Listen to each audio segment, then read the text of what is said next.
Devil May Cry 5 is the latest title in Capcom's streak of well-designed and content-rich games, seemingly without the trends that makes us feel frustrated at the current state of the games industry, reminding us of how games used to be conceived. And yes, there are microtransactions here, and we'll get to that momentarily.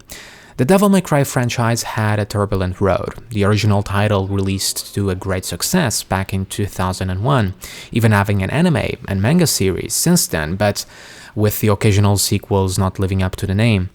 Devil May Cry 2 is seen by many as a runt of the litter, together with the reboot of the series in 2013, DMC Devil May Cry.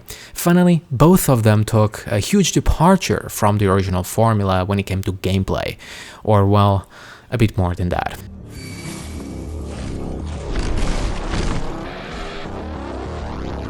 Not in a million years.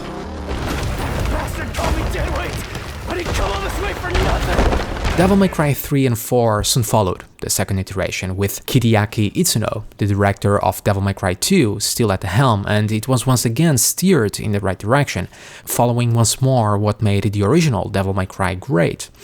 Following those two sequels, Capcom developers decided to go on a hiatus from the franchise. During this time, the original developers worked on a new IP, the open-world action RPG, Dragon's Dogma, released in 2012, 4 years after Devil May Cry 4 and highly regarded as one of the best action-style combat in the RPG genre, proving once again that making action games is what these developers know best.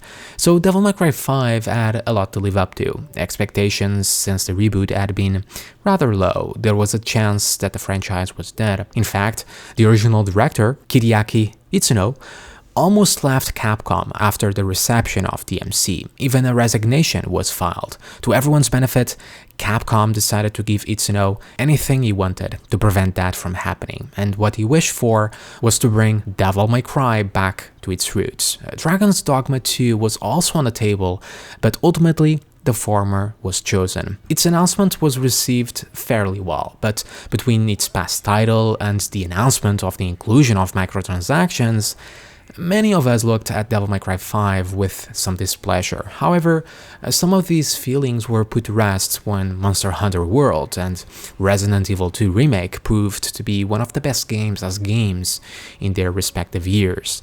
And boy, did it deliver.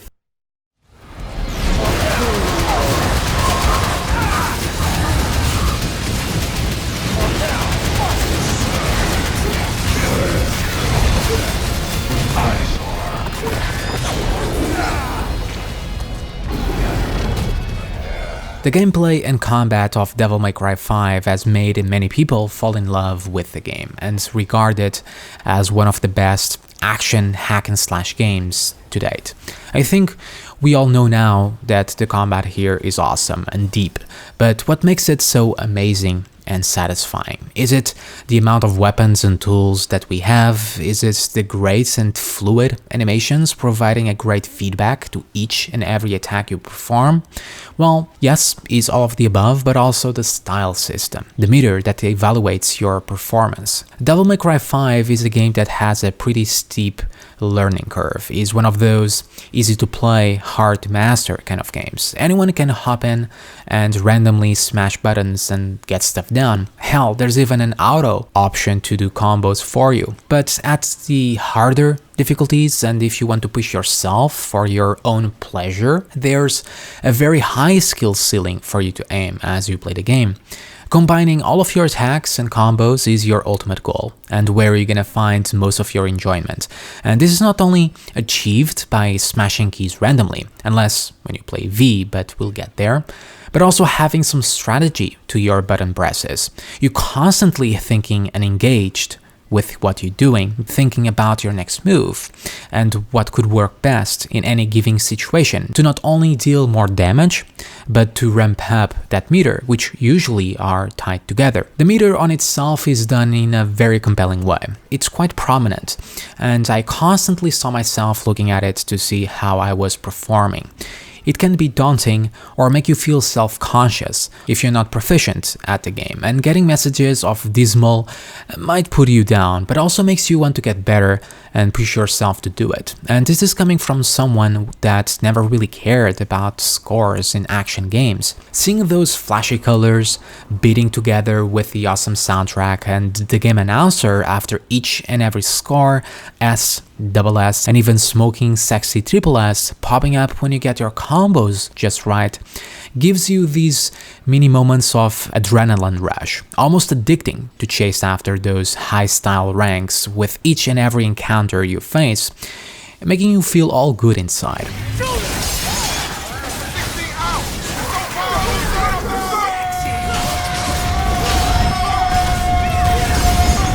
But it isn't just combos that makes this so satisfying. The precision of your enemies and even your attacks also matter greatly. Every animation makes sense, as a lot of your combos require you to look at your character animation in order to pull off correctly, and that is done to perfection. And a great example here is the upgraded Exceed from Nero. Probably the ability most unused by players, but by timing your attack animations enables you to ramp it up by 1 point, up to 3 with the right attack and button presses, enhancing your combos and abilities further and feeling so satisfying when you can pull it off. And being Devil May Cry, the sound effect of that happening is basically ramping up a motorcycle, because why not? All of this is equally applied to enemy patterns or attacks. They are clear, and in fact, well-timed dodges also ramps up the meter, while getting hits puts it down. It isn't just how you do combos and how you vary up your combat style, but how you play in general. All of that adds a great sense of fairness and a feeling of wanting to better oneself at the game. When you get hit or you fail a combo, it's almost never the game's fault, but your own. And that doesn't make you feel frustrated at it. It makes you feel frustrated at yourself, making you want to get better in dodging enemy attacks and perform better at combos. There's a great and a very interesting psychological take in Devil May Cry combat to keep you engaged, between the meter and everything attached to it. If you resonate with it, it is enough to make you feel engaged in the game and make you come back to it over and over again to get those higher scores. Although at times, with all the different keys, or rather buttons, required to perform combos, you might get to a point that you wish you could ask Nico for a second pair of hands, as it can get a little bit absurd with some button placements. A lock-on mechanic, analog stick to all the different directions, and etc. But again, that makes you take full control of your controller and your hands, and in turn, full control of your character and game, though at times at the cost of minor pain. Now that said, taking the meter and combo play aside, some might say that the game is too easy when it comes to enemies. And in some ways, yes, it is. The two difficulties provided don't offer a great degree of challenge. Only after beating the game and getting the Son of Sparta difficulty is where it might get a bit more challenging. But even then, performing well at combos can make it easy, as one of the reasons for that is that often your best defense is offense. Your attacks frequently stagger enemies, making them unable to attack. But I bet that you noticed that on bosses or bigger enemies which aren't staggerable, proved to be more challenging, making you dodge attacks far more often. But thanks to how the combat in general works, the lack of difficulty towards enemies never pulled you out of the game or made you feel less engaged with it, as the combos themselves are the difficulty. And if you do want that higher difficulty in a traditional sense, you have it. They will just take a repetitive process to achieve it by beating the game at least twice, which you can argue as a negative, but the way I see it, for you to even be able to get through Dante Must Die or even Son of Sparta, you need those extra combo abilities, and you need the practice, as those difficulties not only change how much damage you take and how much health enemies have, it also makes them more aggressive with their attacks, and bosses far more trigger happy with their abilities. Not only that, you get bigger packs of enemies to fight and tougher enemies right from the start, not only providing the harder aspect you expect from going up in difficulty, but also making that repetitive process feel fresh, as in terms of gameplay, will play out differently to each previous playthrough, and in the end, It is optional. You want to do it for your own personal pleasure and goals, not because the game has set some gating process or some other bullshit you expect other AAA titles to set. Enemy variety is yet another aspect that makes the game combat feel fresh and is often overlooked. Almost every mission that you go through in your first playthrough, a new enemy type is introduced, with some new ability or mechanic to deal with, while simultaneously look amazing visually, but also doesn't fall to the tropes other action games have, like the previous DMC, forcing you to use specific tools or weapons in order to defeat some specific enemy. That is forced variation in combat that is not done naturally, forcing you through it in a scripted manner. Here, you can defeat enemies any way you wish. You can even shoot a boss to death with your pistols. It might take a while, but you can. So going back to the feeling of control, this is emphasizing that further, that you are in control of the game and your character, not the game, but you, and that is yet another aspect that makes the game so engaging and fun to play through. And this doesn't mean that enemies don't have weaknesses or strengths. They do in fact, like the shielded variant or those nasty Caesar demons that I freaking hate, do have weaknesses, and exploiting those weaknesses with, say, the right Devil Breaker from Nero will also add to your combo meter. In the previous DMC, you were rewarded in the same way, but it was an illusion. That was the way the game told you to defeat the enemy. There was no other way, yet is rewarding you for something scripted, while in Devil May Cry 5 is rewarding you for exploiting the enemy's weaknesses that you yourself found out organically. Bosses follow the same design idea perfectly. They are fun and they are imaginative to fight against, and where dodging and avoiding attacks, be with a dodging mechanic or jumping, matters the most. I just wish dodging was more prominent and easier to use and not requiring 2 button presses and allowing forward dodges. Only way to dodge, or rather dash freely, is with Dante's trickster stance. You get used to it with the jumps, but for some fights, kinda makes you wish you could roll more and more effectively dodge death. So speaking of which, dying in this game is quite interesting and is something I feel a little bit conflicted. Anytime you die, you come up with a choice. Give up and go back to the previous checkpoints, like most games, or use your red orbs to come back to life, or golden orbs.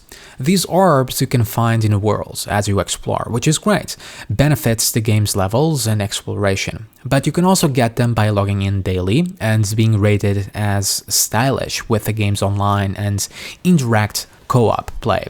You can also buy them with red orbs, and red orbs are also obtainable with the microtransaction system, which is fine, but in some ways I found that this system cheapened death a little bit. At times I had 7 orbs, so I was like, whatever, I'll just die here to refund my HP and Nero's arms, which on one hand, no pun intended, is technically a strategy to perform, but at the same time it can mean that failing isn't that punishing, which isn't good.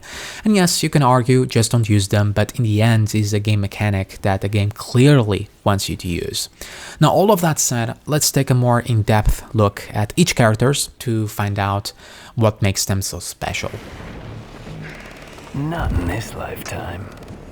As the air to a bird, or the sea to a fish, so is contempt to the contemptible.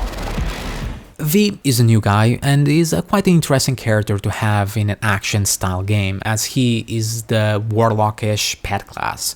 He was also the most difficult character to design, according to the developers, as having the player attack and defend separately proved to be a challenge, and it almost got to the point he was completely removed out of the game. And I'm glad the developers stuck to their guns, as thematically he is a very interesting character to play, but he is the one with the most issues. For one, he feels the most button smashy, with less thinking with your moves, and as such you can easily get those S rankings. One of the reasons for this is because your character isn't performing the combos, your pets are, and putting too much complex combos combos in here wouldn't work, as often you cannot see your pet animations clearly. And another is that your combos is coming out of two different characters, the Griffin and your cat Shadow, whilst at the same time focusing on V to defend yourself and execute enemies. So again, can have too much complex mechanics here, as there's more management to be done. So a balance between complexity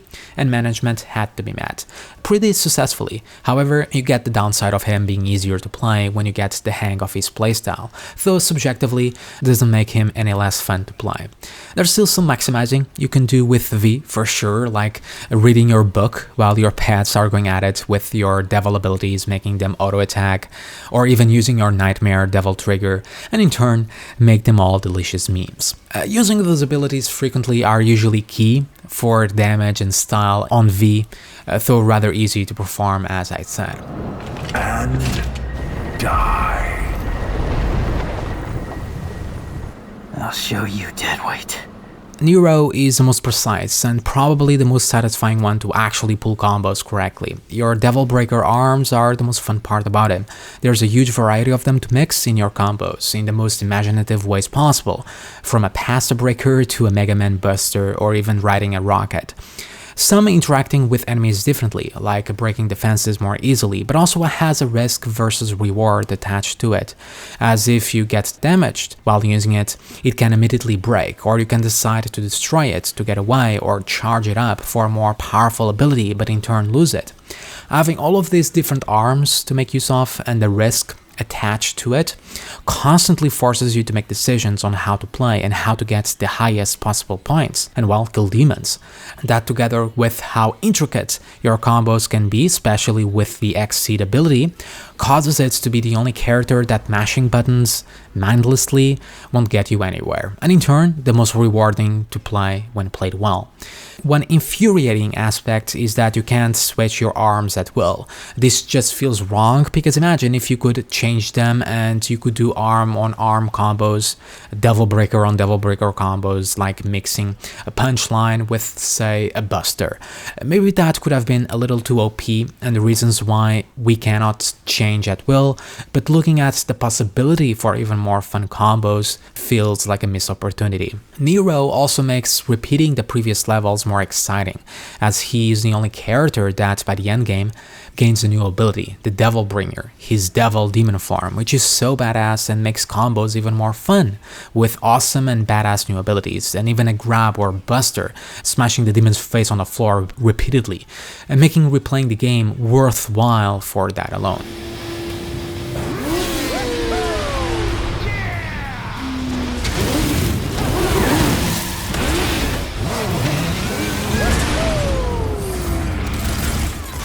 And then we have Dante, which plays much like the past games, but feels like the one that you need an extra pair of hands to do everything that you want. Following the rule of 4s, you get 4 stances, 4 melee weapons, and 4 ranged weapons by the end, on top of 2 different demon forms. So there's a tremendous amount of things you can do as Dante, and having an equally high skill ceiling as Nero to make use out of all of those tools. Punching demons was my favorite and so satisfying, but also felt overly easy to reach those S+ rankings as you smash buttons, at least on enemies that are not very mobile. But having a huge selection of weapons and stances, ranging from a demonic cowboy hat to motorcycles. So contrary to V, which can get slightly repetitive, Dante will never get old. Well, that's all you had to say, Mr. Poetry. I'm gonna go my way, and you guys can go yours. Let's just say that's the best for the cause. Now, the levels aren't perfect, but it's yet another part of the game that is compelling, and at the first glance they might seem awfully linear, with not much thought put to them, but that isn't the case at all. They can get surprisingly intricate if you actually explore, with hidden areas which are actually hidden, and the reward systems in place to make you want to explore, be for blue, red or purple orbs to improve your Devil Gouge, your HP or abilities, or even the golden orbs to rescue. This might even involve backtracking, replaying certain missions if you want to get everything, especially due to the secret missions you can get as well. In fact, on my first playthrough, I only found one secret mission out of 16, obviously without trying, but when I got to my Son of Sparta difficulty, I went out of my way to explore each nook and cranny, and there's a surprising amount of hidden spots you can find, even breaking walls as V to reach such a place. Those secret missions were pretty fun, nothing out of this world, little challenges to once again reward you with orbs, and not all of them involved fighting, so it also served as these little breathers, improving the pace and replayability of the game, and finding them proved to be satisfying and added more depth to each level, as most, if not all, actually felt like levels, reminding me a lot of the Doom 2016 level design. Well, to some extent. Levels aren't always perfect, however, some definitely felt linear than others. Not to say that is a huge negative in a game like this, but the graphics also go together beautifully, causing each level to pop out in detail. The Resident Evil engine has quickly become my favorite game engine currently. It's just down-drop gorgeous, and I don't think anyone can deny how beautiful the game can look. Although some of the later missions felt a little lacking, not only repetitive on its looks, as you were constantly inside the Clifford, but the last three, the pace felt off, feeling rushed, and to delve more into that, I do need to mention story, so I'll leave that for the next topic. Now, another thing that you probably went on the hunt for through the levels is red orbs, smashing every vein you could find, all to improve your character, and like those other aspects, you want to find each and every one of them for the rewards, and it's really satisfying to pick up every single one of those orbs on the floor. Now, the progression together with the microtransactions is, as you probably noticed, good. They aren't intrusive, and you will unlock abilities at a pretty reasonable pace, just like any Devil May Cry game before and any other game in a genre. And though some people might be pressured to unlock every single ability in your first playthrough, it's not necessary, even though the microtransactions does allow that. In the end, you'll just do yourself a disservice, and I understand that some people might want to cut corners, but bypassing the natural progression of the game, two issues occur. One, you will feel less engaged with the game levels, as hunting for red orbs, or any other orbs for that matter, won't matter as much. The progression can also be ruined as part of it, as deciding what ability you should get next is a big part of the game. It makes you think about your character and your playstyle to make up a decision. And two, by acquiring a bunch of red orbs and unlocking a bunch of abilities right away, you're just gonna get overwhelmed by combos and abilities. Hell, even getting them naturally takes a while to get all of them in your muscle memory. If you were anything like me, you probably even forgot some of your abilities existed, especially with 3 characters, all of them with a huge amount of different abilities and combos to perform.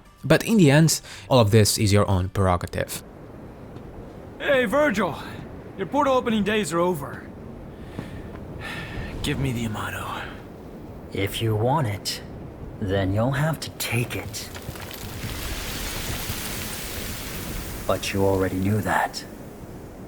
I had a feeling you'd say that. How many times have we fought? Hard to say. It's the only memory I have of us since we were kids. Then we get to the story. It's a Devil May Cry game, so it's what you expect. Here's bad demons, let's go kill them, in the coolest way possible. But surprisingly, the story was quite compelling. Urizen, at first, is what you want to see from a villain. He's powerful, intimidating, and you do feel weak in front of him, like dead weight. So there's a sense of urgency in the story. However, towards the end, it feels heavily anticlimactic. You end up getting the twist that V is part of Virgil, which some people might have seen that coming, and the game falls onto the same storyline or tropes that we have seen in the past, with the ultimate fight of Dante versus Virgil and then Nero versus Virgil, with Nero awakening his devil form. All of that felt really rushed. All the urgency from the past hours of playtime are gone in a flash, to serve as fan service, as Virgil is one of the series' favorites for years now, which was really cool.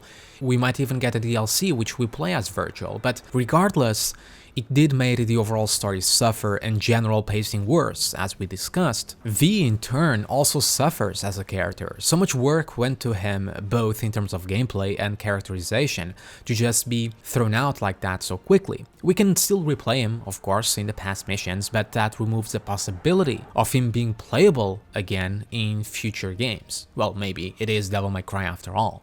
Rest of the characters, however, are great. Dante, not much needed to say here, and Nero with its deadweight memes is equally amazing, but even the bird or the girls are awesome, especially Nico with that weird southern accent that can help but put a smile in your face. Woo-wee! I'm gonna make something amazing out of this. Did you just sniff that? Do you have any idea where that's been? Up your butt? Focus on the mission. The humor is just on point and makes the game all the better. It's cheesy, but that's Devil May Cry for you. It's over-the-top action and humor. I just love the aspect of calling Nico on a payphone, which magically still works in this demonic invasion, and she pops out of nowhere in the most ridiculous ways possible. And again, the graphics are also on point on characters. The motion capture and facial animations are just stunningly realistic, adding a lot more emotion and realism to each and every character.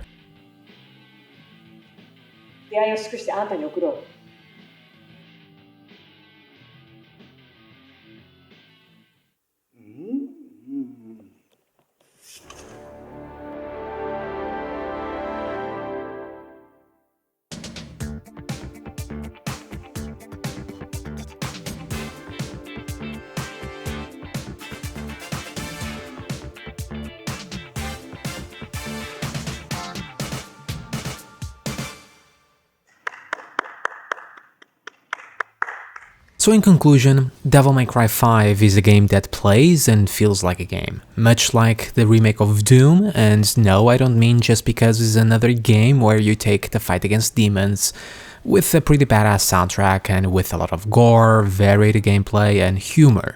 While putting it like that, they do sound awfully similar. But the point I'm trying to make here is that both of these games are able to do justice to the franchise name, creating a game that plays much like its predecessors when it comes to gameplay, but also inserting some of the modern features we have come to expect a game to have.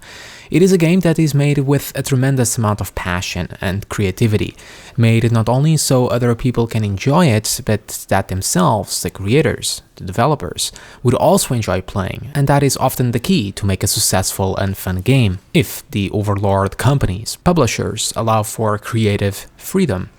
The microtransactions were far from being intrusive, as we discussed, is something that I and yourself should keep an eye out and not let our guard down, but for now, it's staying in between the line of is acceptable, and I wouldn't mind seeing other games take this model instead of games as a service, for an example, though it can easily stumble to the wrong side if badly designed. Much like Doom, or better yet Resident Evil 2, another Capcom title, is a single-player game that plays from A to B, that shows that it's not only possible to make an amazing game that has a beginning and end, yet retaining tons of replayability that isn't forced upon you, or an open world that adds more meaningless content to get to point B, but one that you may do it because you want to, for fun and to challenge yourself and for self-entertainment. And is yet another example that a simple single-player game can not only be successful when it comes to being a game, but also financially successful, while still providing some free DLC, with hopefully more to come. With all of that said, and although this is technically not a review, I still like giving a score for perspective, so I'm gonna give Devil May Cry 5 an A. Just 1 point shy away from an A+, and the reason for that is the pacing issues towards the end, the microtransactions, though minimal, and the anticlimactic ending. Alright guys, that does it for me for today, and as always, thank you for watching, and I'll see you all again soon.